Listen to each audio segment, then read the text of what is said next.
Merci, Monsieur Dumaine. Merci à vous. Donc, Monsieur Fidel, comme il l'a dit, bien qu'il ait dit qu'il était novice par rapport à d'autres, eh bien, il se trouve qu'il a quand même de bons pressentiments par rapport à l'analyse de ce budget supplémentaire, même si ses réponses ne sont pas forcément celles que partage. En tout cas, il soulève les bonnes questions. Pourquoi ? Eh bien, parce que, comme l'a dit le rapporteur, et d'ailleurs, la note est vraiment claire, hein, c'est assez bien, les différents mouvements sont bien retracés dans le rapport, donc c'est vraiment pratique, c'est plutôt du bon travail en termes d'exposition.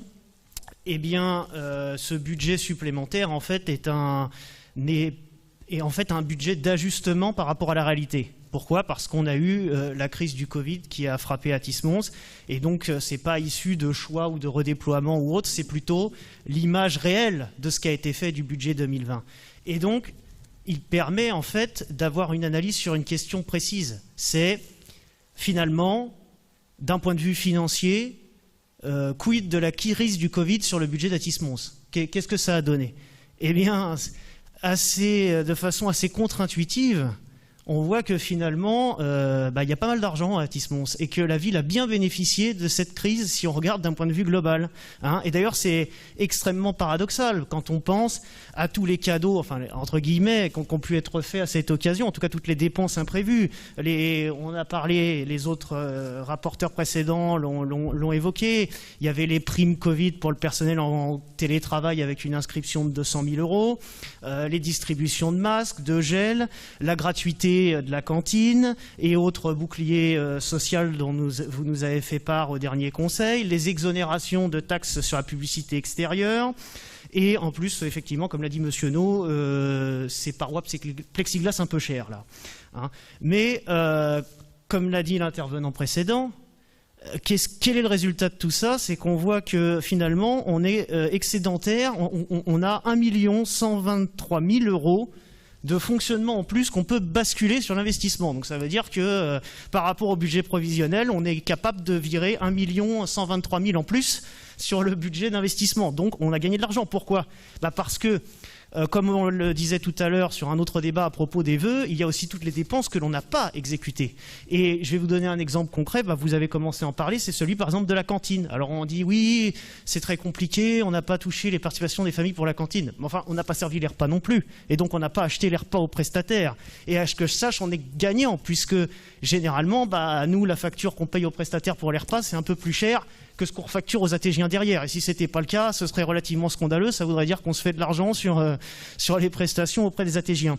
Donc, comme je l'ai déjà dit, et c'est valide aussi pour les investissements, les emprunts ou autres, ne rien faire, ça ne coûte pas très cher. Et on voit qu'effectivement, à Athis-Mons, il y a quand même un peu d'argent qui dort, ou en tout cas, la période a fait qu'on a pu récupérer 1 123 000 € du fonctionnement. Et en investissement, c'est encore pire, puisque lorsqu'on regarde, on a pu se permettre d'annuler tout l'emprunt prévu, 2 millions €, de ne pas vendre les terrains qui étaient prévus au budget, 2 millions € aussi, et une erreur d'inscription, apparemment 700 000 € de taxes d'aménagement qui devaient être touchées, qui étaient prévues au budget, qui finalement était une erreur, et donc 700 000 qu'on ne touche pas. Donc si on cumule tous ces chiffres-là, on est quand même autour de 5 millions € de recettes qu'on aurait dû percevoir, qu'on n'a pas perçues, et malgré ça, on arrive à tenir. Et qu'en plus de ça, on a ce fameux 1 123 000 € en plus. Alors, je sais que vous allez me dire que, bien sûr, du fait du Covid-19, des travaux n'ont pas été exécutés, ils ont été annulés. Vous les citez dans le rapport, ça a été rappelé. Hein, Hébert, Saint-Exupéry, la maternelle, le terrain de la Cité de l'Air, la maison du cimetière. Mais quand vous les chiffrez, on arrive à 2 900 000 et 650 000, comme vous avez dit, pour la salle là-haut, là. Donc ça fait 3,5 millions, c'est que la moitié de cette somme. Donc c'est que et alors il y a aussi l'intégration de restes à réaliser, comme vous avez expliqué en début de budget, mais ça, les restes à réaliser intégrés, c'est pas des chiffres qui tombent du ciel qui nous surprennent. On les sait, c'est l'exercice précédent, donc on peut l'anticiper ça dans le budget. D'ailleurs, par rapport aux opérations, et je crois que vous n'avez pas répondu à la question précédente, mais vous avez répondu en commission, vous nous avez expliqué, je crois que vous l'avez redit aussi tout à l'heure, que les travaux de l'école Ferry, donc qui est près de la gare et qui est située sur un plateau argileux avec des glissements, reprise de fondation, Saint-Exupéry, pardon, excusez-moi, j'ai tellement l'habitude de Ferry, donc Saint-Exupéry était purement et simplement annulé.